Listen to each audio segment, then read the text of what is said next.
It was a crisp morning at the small regional airport on the outskirts of town. The runways stretched out into the golden haze of dawn, and the usual buzz of aircraft and ground crew filled the air. But amid the quiet hum of daily routine, something unusual happened. A sleek private jet, painted in shining silver and blue, stood motionless on the tarmac. The engines wouldn't start. A small crowd had gathered around.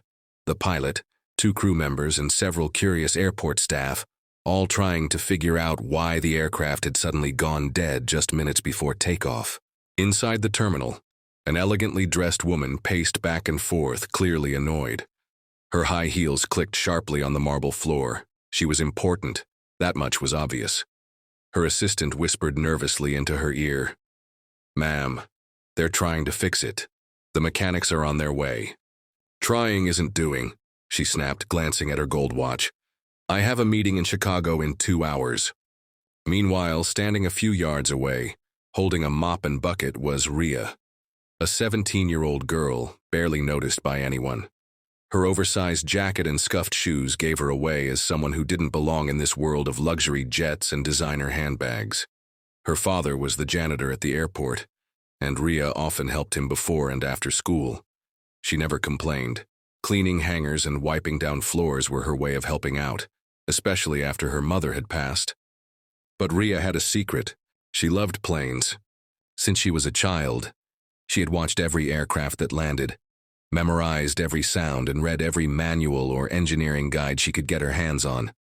Her dream was to become an aviation engineer, but dreams were expensive, and her family barely had enough for groceries.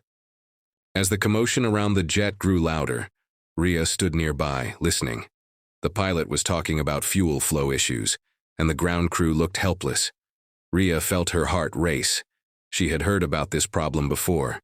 It could be a faulty pressure valve or a clogged fuel filter. Simple, if you knew what to look for. Her hands clenched the mop handle. She stepped forward hesitantly and said, "Excuse me, I might be able to help." Everyone turned. A few eyebrows rose, someone chuckled. The pilot frowned. "Sorry, this isn't a toy, it's a multi-million-dollar jet." "I understand," Rhea said quietly. "But if it's what I think it is, I can fix it, or at least try. I've seen this before, in a manual for this model." The crew exchanged glances. The assistant scoffed. "She's just the janitor's daughter." Rhea didn't flinch. "Yes, but I know planes, please, just give me 5 minutes." A long silence followed. Then, to everyone's surprise, the pilot said, "Fine, but 1 scratch and you're done." Rhea nodded. She handed her mop to her father, who stood frozen, half proud, half afraid. She approached the aircraft with cautious confidence. Climbing up the access ladder, she popped open a side panel near the wing. Her hands moved quickly, her eyes scanning the components like someone far beyond her years. Inside, she spotted the problem. A stuck fuel pressure valve, just like she'd guessed. It was a common issue in older private jets, something she had read about dozens of times in a borrowed maintenance manual. She found a small tool from the emergency kit and tapped the valve gently, releasing the pressure. Then she cleared a minor blockage in the fuel line using a narrow probe. 10 minutes later, she stepped down and said, "Try it now." The pilot looked doubtful, but climbed aboard and started the engine. The turbine gave a soft whine, then roared to life. It worked. The crew blinked in disbelief. The assistant's mouth fell open. The elegant woman at the terminal window narrowed her eyes, watching everything.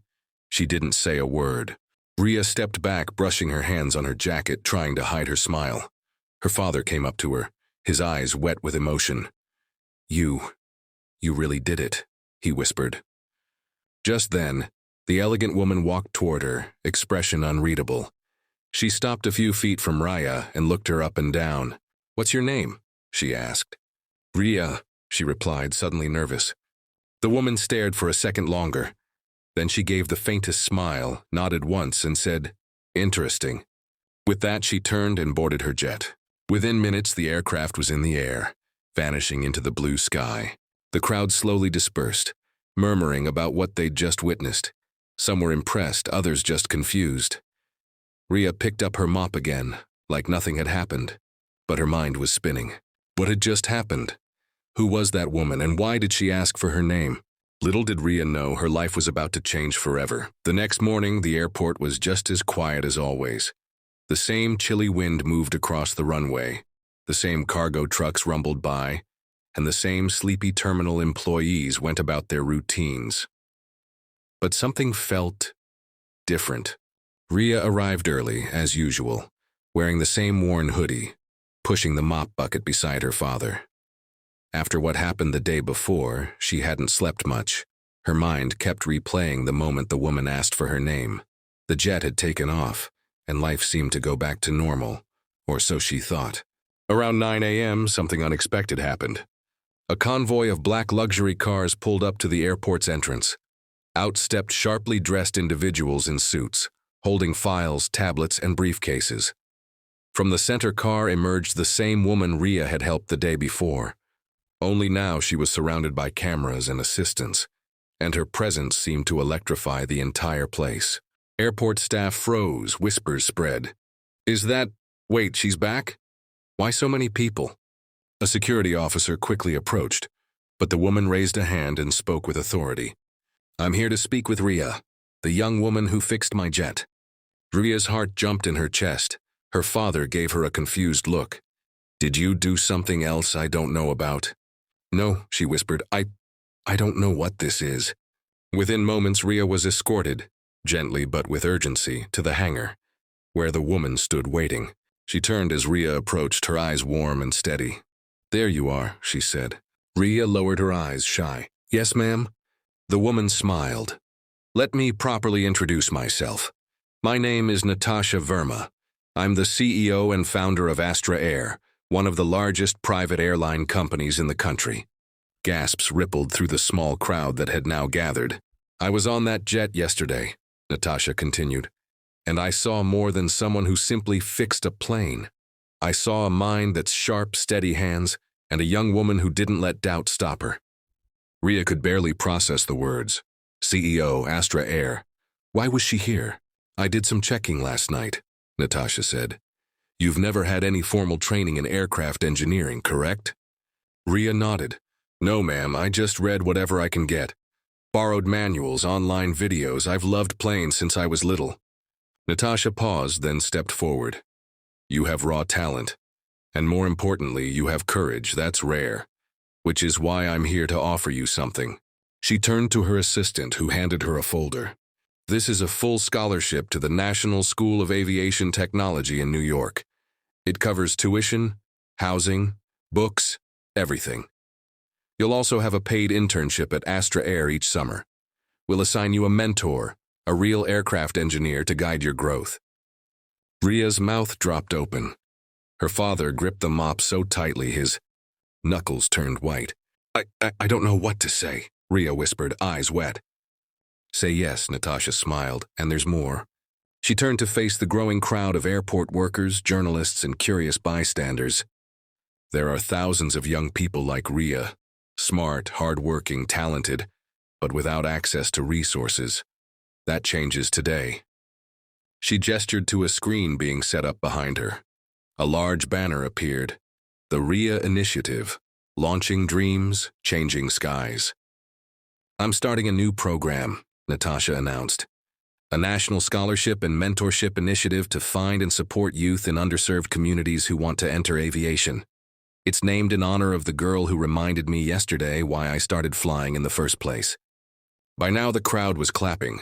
Some were cheering. Ria stood frozen, stunned.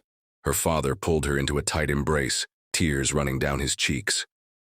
You earned this, he whispered in her ear. You really did. Reporters rushed forward. Cameras flashed.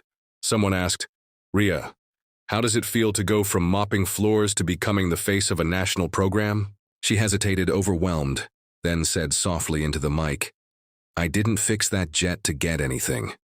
I just wanted to help. I love planes. I didn't think anyone would notice. Natasha nodded proudly. And that's what makes her special.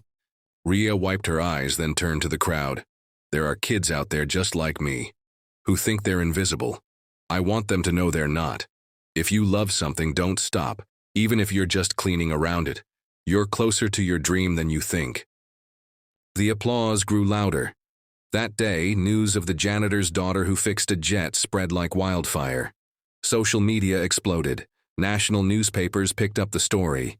Aviation magazines wrote features titled, "The Girl Who Grounded Limits," and "How One Fix Changed a Future." But for Rhea, the real change wasn't in the attention.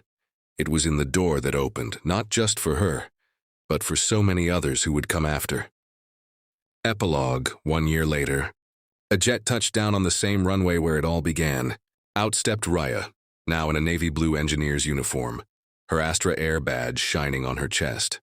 She had completed her first year of aviation school with top honors and returned to visit her father and inspire more young dreamers. She smiled as a little girl ran up to her, holding a toy airplane.